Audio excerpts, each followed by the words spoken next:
E são ao segundo livro de Samuel. O segundo livro de Samuel, na nossa sequência, ele é o quinto da classe dos livros históricos. E é o segundo que vai tratar dos reis de Israel, ou seja, da monarquia. Além de marcar o início do reinado de Davi, que é o famoso rei conhecido como um homem segundo o coração de Deus.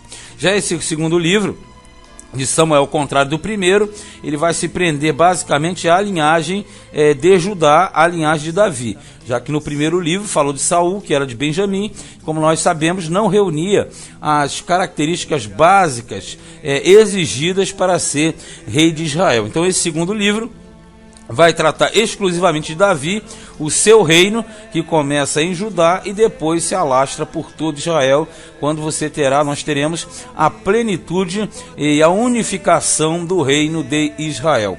O título, ele é chamado de 2 Samuel. Nós sabemos que isso aí é uma homenagem ao profeta Samuel, que foi o provável autor do primeiro livro, que leva o seu nome, porque na verdade o segundo ele já tinha morrido, então não seria ele o autor.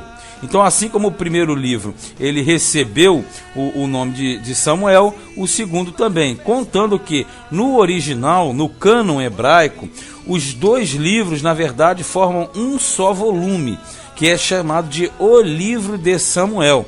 Então, na nossa forma, que vem da Septuaginta, que foi aquela tradução dos 70, feito mais ou menos ali 200 anos antes de Cristo, no período do silêncio, essa tradução da Septuaginta dividiu o livro em duas partes, em primeiro e segundo, mas no original é um rolo só, um volume só, chamado de O Livro de Samuel. Por isso que, na verdade, na nossa versão, você vai falar, mas no segundo livro ele já estava morto. Então, é por isso mesmo, porque no original era uma obra só que foi iniciada por ele, a princípio, e concluída, provavelmente, por um outro personagem. E, além do mais, a Septuaginta também, quando fez a primeira tradução, a tradução do hebraico para o grego, ela atribuiu a 1º e 2 Samuel outro nome. Inicialmente era chamado de 1º e 2 Reis. E no caso, 1º Reis e 2 Reis eram 3º e 4º Reis. Mas depois eles mudaram e ficou sendo 1º e 2º livro de Samuel, sendo esse aqui o 2º livro de Samuel. O autor do livro, a princípio, ele é anônimo, não é identificado. Quando o autor não é identificado, nós não podemos afirmar. Nós sabemos que a primeira parte provavelmente foi escrita por Samuel. Já a segunda, ela não tem tanta certeza, não nos dá tanta certeza do autor. Mas apesar da autoria ser anônima, há essa concordância maciça de que o profeta Samuel teria feito a primeira parte até sua morte, e os que vieram a concluir seriam o profeta Gade e o profeta Natã. Provavelmente esses dois aqui tenham redigido a parte final do primeiro livro de Samuel e, consequentemente, todo o conteúdo desse aqui. Então, essa atribuição ela vai surgir pelo fato de que os autores que no caso fecharam o livro, eles foram testemunhas oculares dos acontecimentos. E nada melhor do que Gade e Natã, que foram dois profetas atuantíssimos ali durante o reinado de Davi, inclusive trabalhando diretamente junto ao rei. O tema central do livro, tema central do segundo livro de Samuel, é reino davídico, tema reino davídico, pois ele trata do início do desenvolvimento e término do reinado de Davi. Ele abrange o início e vai justamente trabalhar no fim, lá no capítulo 24.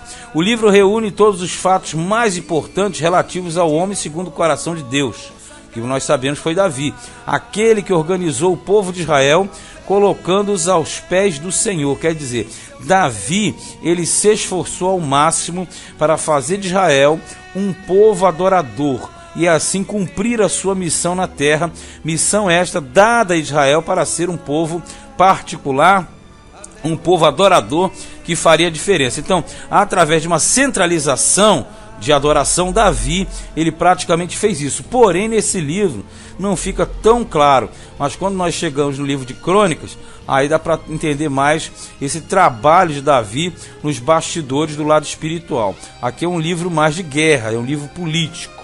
Então não apresentam muito esse lado de Davi como, digamos assim, entre aspas, um sacerdote.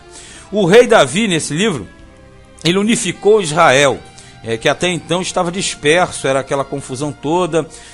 O reinado de Saul foi um reinado conturbado, que foi o antecessor dele. Então Davi, inicialmente ele vai ser aclamado rei da tribo de Judá, vai reinar em Hebrom durante 7 anos e meio. Depois, mais tarde, aí ele virá a ser aclamado rei de todo Israel, fazendo com que a nação desfrutasse do melhor período da sua história. Inclusive, quando você vai na história mundial, você encontra ali a unificação de Israel, um período marcante na história mundial. E naquele período, Israel prosperou e muito. Tanto é que o próprio reino de Davi simboliza o reino de Cristo no milênio, através das vitórias, prosperidades, glórias, etc. Davi, ele nunca experimentou uma derrota sequer em batalha, o que simboliza o triunfo de Cristo sobre as forças do mal. Então, o tema central do livro, Reino Davídico. Esse é o ponto que mais se trabalha dentro desse livro. O livro de Samuel ele foi escrito basicamente para os israelitas, com a finalidade de registrar o início justamente do reinado de Davi, que é o rei, como nós falamos, unificador, o melhor de todos na linguagem divina e bibliocentricamente falando também. O lugar, os fatos acontecem justamente em Judá e Israel, dentro do território que era, na verdade, o território destinado àquele povo, o povo de Deus.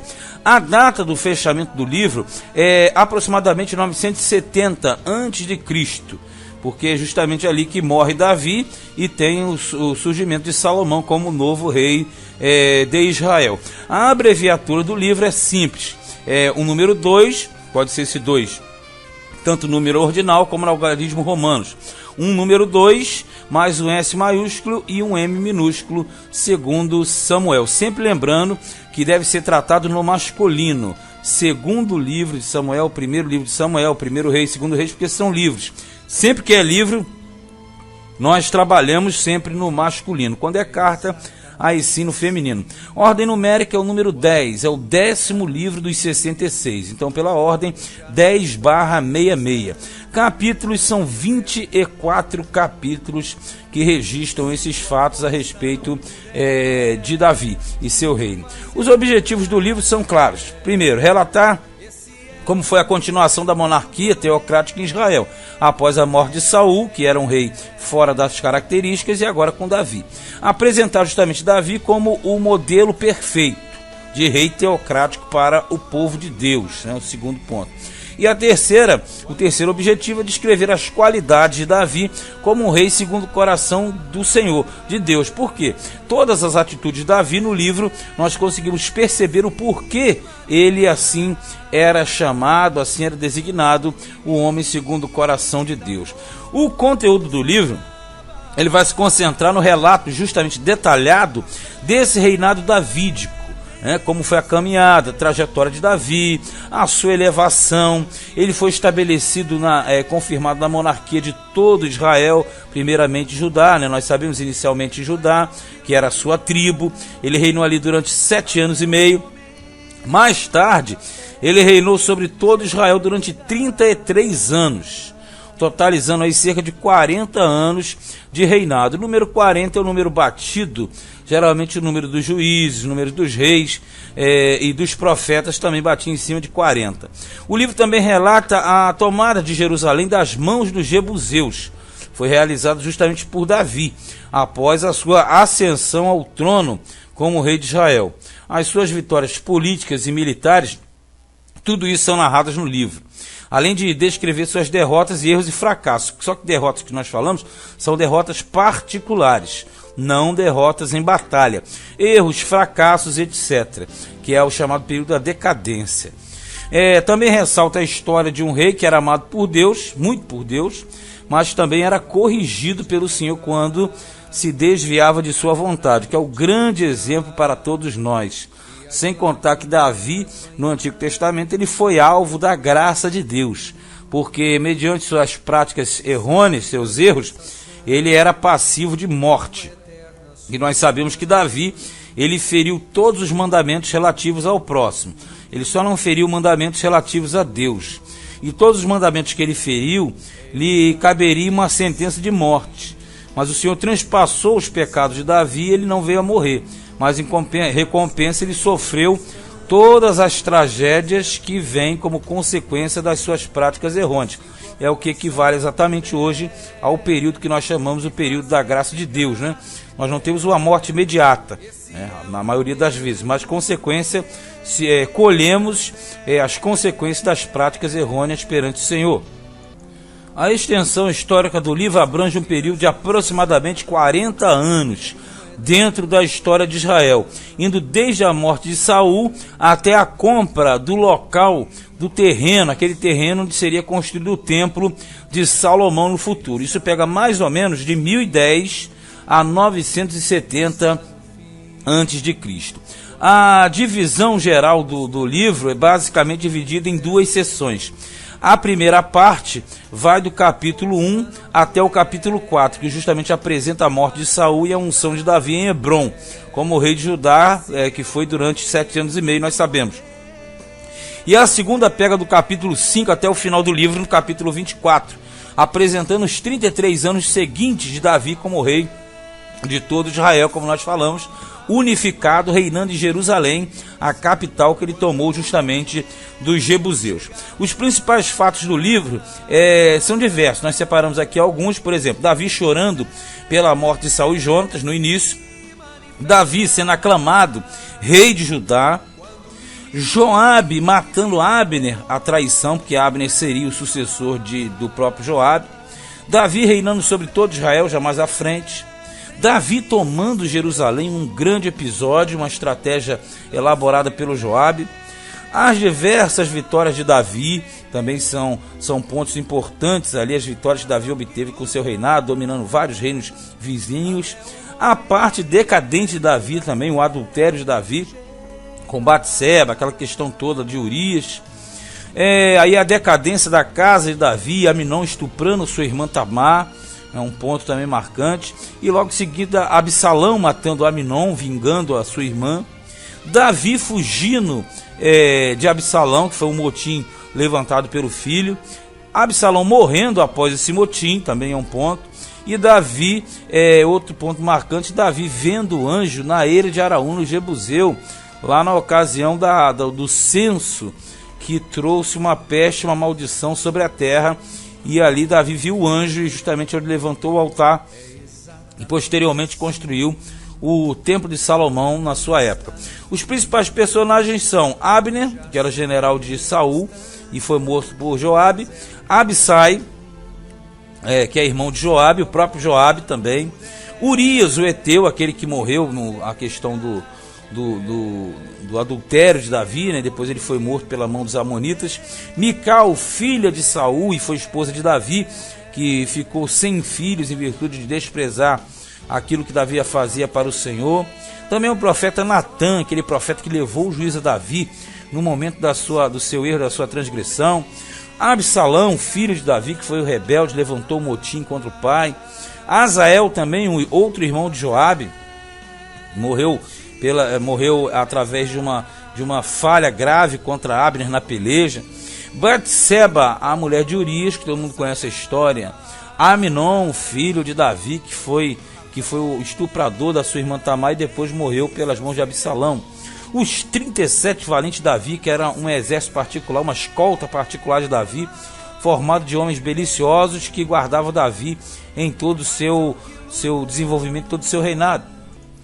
Já o personagem mais importante não podia ser outro, né? O próprio rei Davi, que foi o rei mais importante de toda a história de Israel e o unificador da nação de Israel, simbolizando a unificação que será realizada por Jesus durante o milênio. Tipos velados de Cristo, quer dizer, tipos encobertos de Jesus. O próprio rei Davi é uma grande prefiguração do Messias, Jesus Cristo, do seu reino messiânico. A cidade de Jerusalém, que era uma prefiguração e é uma prefiguração da cidade santa, a cidade do grande rei. Também o nascimento de Salomão, mostrando como como seria um reino pacífico futuramente, né? Um rei de paz que reinaria e reinou sobre o povo de Deus, também apontando para a vinda do Messias no milênio. O nome alegórico do livro não podia ser outro, né? Chamado de O Livro de Davi. Por que o Livro de Davi? Porque concentra-se unicamente na figura e no reinado de Davi. Nesse livro, Davi assumiu a posição de rei e fez uma unificação de todo Judá e Israel, formando uma só nação mundialmente conhecida. A vida de Davi, assim como seu reinado, apontava para o ministério de Jesus, como nós já falamos, que viria e veio e vai voltar para juntar e unificar novamente as tribos de Israel espalhadas por todo o mundo. Assim como Davi juntou Judá e Israel, Jesus ajuntará Israel com a igreja. Já tem feito, e a plenitude será no final, na época do milênio. O texto-chave do livro é o capítulo 23, versos de 2 e 3, que diz assim: O Espírito do Senhor falou por mim, e a sua palavra esteve na minha boca. Disse o Deus de Israel, a rocha de Israel a mim me falou. Haverá um justo que domine sobre os homens, que domine no temor de Deus. Essa frase aqui, ela na verdade, ela foi proclamada por Davi, falando a respeito de tudo que Deus fez através dele durante seu ministério. Mas a grande verdade é que nós sabemos que essa parte de Deus falando através dele já apresenta o Davi profeta, que nós verificamos no livro dos Salmos, e não necessariamente aqui, mas no livro mostra que ele era realmente o homem segundo o coração de Deus, escolhido pelo Senhor. Então esse texto aqui, ele representa a totalidade do livro, através dessa frase que um justo dominaria sobre os homens no temor do Senhor. No caso, ele, expressando a comunhão de Davi com Deus, o que fazia dele um homem segundo o coração de Deus e que procurava governar justamente e com equidade, o que agradava profundamente ao Senhor. Então essas características mostram Davi como sendo aquele elemento que Deus colocou como referência. A grande dádiva de Deus para o homem, ou para o seu povo, melhor dizendo, aqui no livro de Samuel, nós descobrimos através da questão justamente da liderança justa.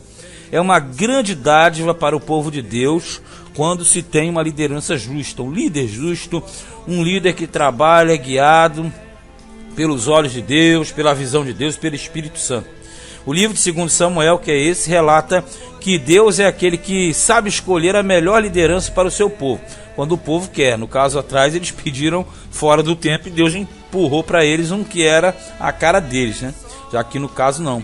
A necessidade de um líder segundo o coração de Deus para conduzir o rebanho do Senhor na terra é real e verdadeira. Isso aí nós vimos no passado e verificamos hoje também. Davi exemplifica a presença de Jesus em meio do povo, do seu povo, guiando, instruindo e guardando os mandamentos do Senhor, que é o objetivo de nós aqui, a Igreja de Cristo também.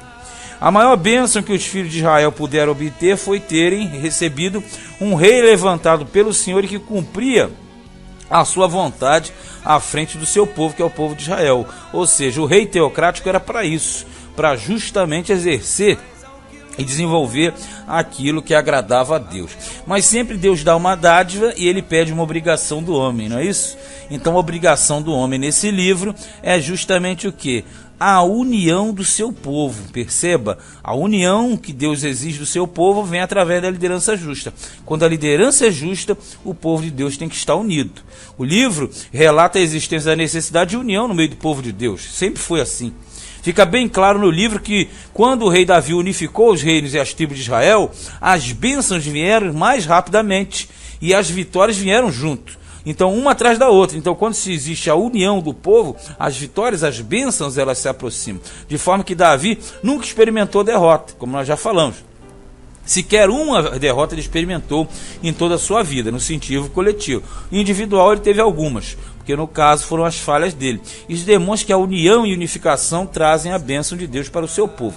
Isso serviu para Israel, isso serve para mim e para você também, com certeza. Bem, aqui foi a introdução do segundo livro de Samuel, que no original não é o segundo, e sim o livro de Samuel, fazendo uma mesma obra com o primeiro livro. Então terminamos a introdução, segundo livro de Samuel.